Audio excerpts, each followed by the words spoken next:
आप सबको जय मसीह की और यीशु सहाय। आज के मनन में एक बार फिर से मैं आपका भाई अजीत होरो आप सबों का हार्दिक स्वागत करता हूं।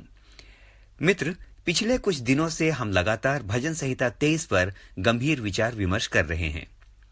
आज बारी है भजन संहिता 23 और उसके 6वें पद की। यहां दाऊद ने इस प्रकार से लिखा, मैं आपके लिए पढ़ूंगा। निश्चय भलाई और करुणा जीवन भर मेरे साथ साथ बनी रहेगी और मैं यहोवा के धाम में सर्वदा निवास करूंगा। मित्र, आइए एक बार फिर से हमेशा की तरह इस पद को विभाजित करके देखें तो इस पद में भी दो महत्वपूर्ण भाग बनते हैं, यानी दो महत्वपूर्ण विभाजन इस पद के हो सकते हैं।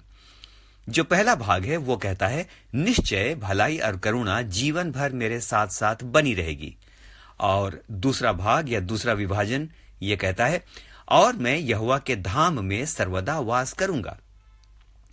तो पहला भाग कहता है कि मेरे जीवन भर, रिपीट करूंगा, मेरे जीवन भर उसकी भलाई और करुणा लगातार मेरे साथ बनी रहेगी।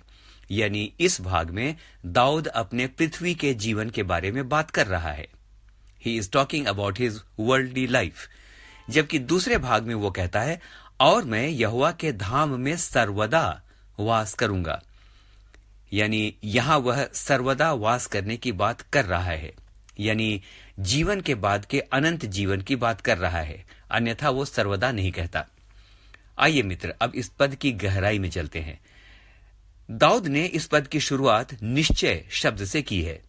निश्चय भलाई और करुणा है ना, यहां से शुरू होता है। तो निश्चय शब्द से उसने इस पद की शुरुआत की है। अंग्रेजी में यह पद श्योरली वर्ड से शुरू होता है, और यदि उर्दू अनुवाद में देखेंगे तो लिखा है यकीनन। तो निश्चय, श्योरली और यकीनन शब्द क्या संकेत देते हैं?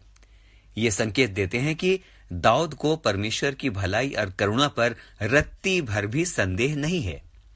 ध्यान दीजिए मेरे मित्र, भजन संहिता 23 संभवतः तब लिखी गई जब दाऊद एक मामूली चरवाहा था।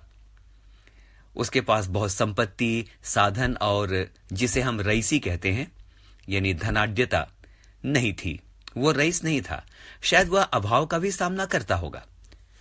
ऐसी हालत में मैं सोचता हूं कोई और होता तो वो ये कहता, शायद, आई गेस, शायद परमेश्वर की भलाई मुझ पर बनी रहेगी। ऐसा मैं सोचता हूं। लेकिन दाऊद की भाषा में किंतु, परंतु और शायद बिल्कुल नहीं है। उसने पूरे निश्चय के साथ अपने उस उज्जवल भविष्य की घोषणा की जो उसने देखी तक नहीं थी। मित्र, आज के दिन परमेश्वर हमसे भी ऐसा ही विश्वास चाहता है, ताकि हम विश्वास के द्वारा उसकी असीमित आशीषों के वारिस हो सकें। विश्वास के द्वारा हम उन बातों को क्लेम करें जिन चीजों को शायद अभी तक हमने देखा नहीं है। तो हमारे जीवन का एक सूत्र होना चाहिए जब हम परमेश्वर से बात करें, वो सूत्र है निश्चय। मेरे मित्र, यही विश्वास हम भक्त अय्यूब के जीवन में भी देखते हैं। अय्यूब 19 और उसके 25 में वचन कहता है, मुझे तो निश्चय है कि मेरा छुड़ाने वाला जीवित है और वह अंत में पृथ्वी पर खड़ा होगा। मेरे मित्रों, अय्यूब ने यह बात तब नहीं कही जब सब कुछ बहुत सुंदर और अच्छा था। कोई फील गुड फैक्टर नहीं था उसके साथ। वचन बताता है कि अय्यूब ने यह बात तब कही जब वह भीषण त्रासदी से गुजरा। उसकी संपत्ति जाती रही, उसके बच्चे जाते रहे और वो स्वयं एक भयंकर पीड़ादायी चर्म रोग से पीड़ित हो गया। अकेला पड़ गया। मेरे मित्रों, ऐसी स्थिति में वह यह नहीं कहता, ध्यान से सुनिए, ऐसी स्थिति में वो ये नहीं कहता, मुझे तो संदेह है कि पता नहीं मेरा छुड़ाने वाला जीवित है भी या नहीं है। सब कुछ तो जाता रहा, मुझे संदेह है। मित्र, सब कुछ लुट जाने के बाद ऐसा कहना कि मुझे तो निश्चय है कि मेरा छुड़ाने वाला जीवित है और वो मेरे लिए पृथ्वी पर खड़ा होगा, ऐसा कहना बहुत बड़ी बात है। मेरे मित्र, आज आइए अपने आप की जांच करें, क्या हमारा विश्वास भी ऐसा है? अगर ऐसा है तो परमेश्वर हमें वही आशीष देगा जो उसने अपने विश्वासियों को, अपने विश्वास करने वालों को दी, और निश्चित रूप से उन्हें देता है जो निश्चय शब्द के साथ अपने विश्वास की परिपुष्टि करते हैं। आइए मेरे मित्र, अब इसी पद की और अधिक गहन व्याख्या में चलते हैं। दाऊद ने कहा, निश्चय भलाई और करुणा जीवन भर मेरे साथ साथ बनी रहेगी। निश्चय। किंग जेम्स वर्जन अंग्रेजी में और मूल हिब्रू में यदि आप देखें तो भलाई और करुणा के लिए शब्द आए हैं, रिपीट करूंगा, भलाई और करुणा के लिए शब्द आए हैं गुडनेस एंड मर्सी। आप बाइबल खोल करके देख सकते हैं, गुडनेस एंड मर्सी। मर्सी शब्द पर ध्यान दीजिए। मर्सी का अर्थ या कोनोटेशन ग्रेस नहीं है। ग्रेस यानी दया, लेकिन मर्सी का अर्थ है दया की पात्रता न होने पर भी दया को प्राप्त करना। मृत्युदंड अपराधी, आप जानते हैं इस बात को, मृत्युदंड प्राप्त अपराधी राष्ट्रपति या राष्ट्राध्यक्षों को ग्रेस एप्लीकेशन नहीं देते हैं, वे मर्सी पिटीशन देते हैं, जिसका सही अनुवाद है दया याचना या रहम की गुजारिश। अगर और थोड़ा नीचे आए तो इस समय मैं इसको ऐसा कह सकता हूं, रहम की भीख। तो मेरे मित्र, मर्सी शब्द पर हमें ध्यान देना चाहिए। दाऊद कहता है mercy shall remain with me. तो इसका अर्थ क्या निकला? दाऊद के कहने का अर्थ है निश्चय परमेश्वर की वो भलाई और वो करुणा, वो मर्सी जिसके मैं योग्य भी नहीं हूं, मेरे साथ साथ हमेशा बनी रहेगी, और वह भी 1, 2, 3, 4 दिनों के लिए नहीं, लेकिन जीवन भर के लिए। हालेलुया। आइए मित्रों, अपने अपने जीवनों को देखें। शायद हम में से कोई भी इस योग्य नहीं है कि जिन आशीषों को हमने पाया है, हम सच में उसके योग्य थे, हमारे अंदर सच में उसकी पात्रता थी। ऐसी योग्यता हम में नहीं थी, लेकिन उन आशीषों को हमने पाया है, और आज मैं कहूंगा ग्रेस से तो मिला ही है, लेकिन मेरे मित्र, यहां उसकी मर्सी भी काम करती है। मित्र, हम इस योग्य नहीं थे कि स्वर्ग का परमेश्वर हमारे लिए पृथ्वी पर आकर क्रूस की क्रूर मृत्यु का सामना करता, लेकिन परमेश्वर का धन्यवाद हो, हम परमेश्वर का धन्यवाद करते हैं मेरे मित्रों। आइए अब इसी पद के दूसरे हिस्से में चलें, जो बहुत ही महत्वपूर्ण हिस्सा है।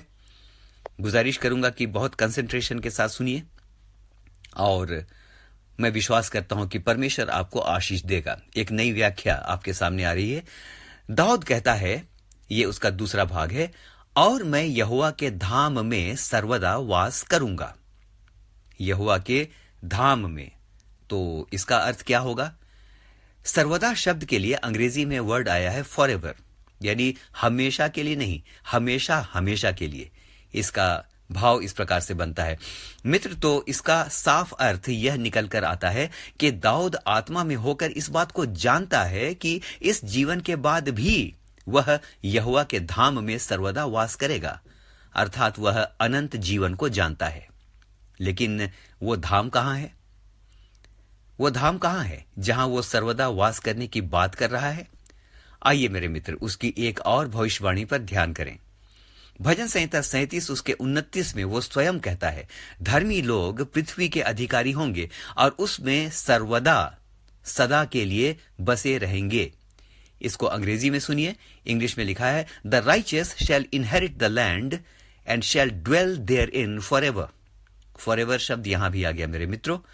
तो मेरे प्रिय मित्र, संभवतः दाऊद उस पृथ्वी की बात यहां कर रहा है जिसके बारे में प्रकाशित वाक्य 21 और उसके 2-3 में इस प्रकार से कहा गया है, फिर मैंने नए यरूशलेम को स्वर्ग पर से उतरते देखा, वह उस दुल्हन के समान थी जो अपने पति के लिए श्रृंगार किए हुए हो।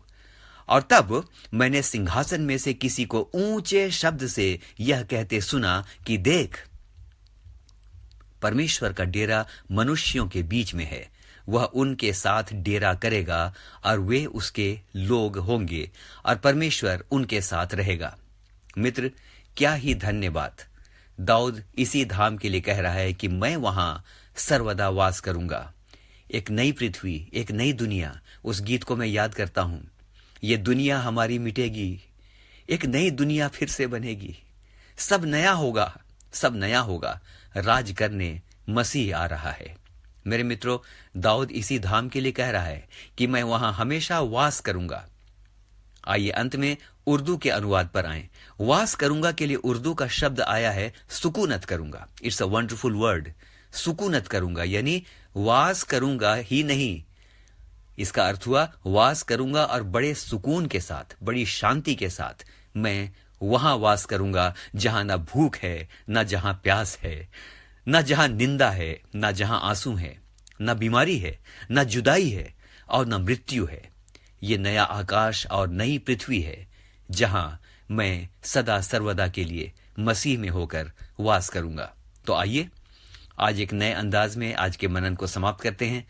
आइए विश्वास से अपने जीवन और अनंत जीवन के लिए, रिपीट करूंगा, विश्वास से अपने जीवन और अनंत जीवन के लिए एक बार फिर से भजन संहिता 23 और उसके 6वें पद को एक साथ कहते हुए समाप्त करें। आइए एक साथ कहेंगे, निश्चय भलाई और करुणा जीवन भर मेरे साथ साथ बनी रहेगी और मैं यहोवा के धाम में सर्वदा निवास करूंगा। आमीन।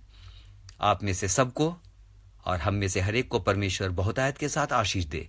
आमीन कहूंगा, आप भी आमीन कहें। आमीन।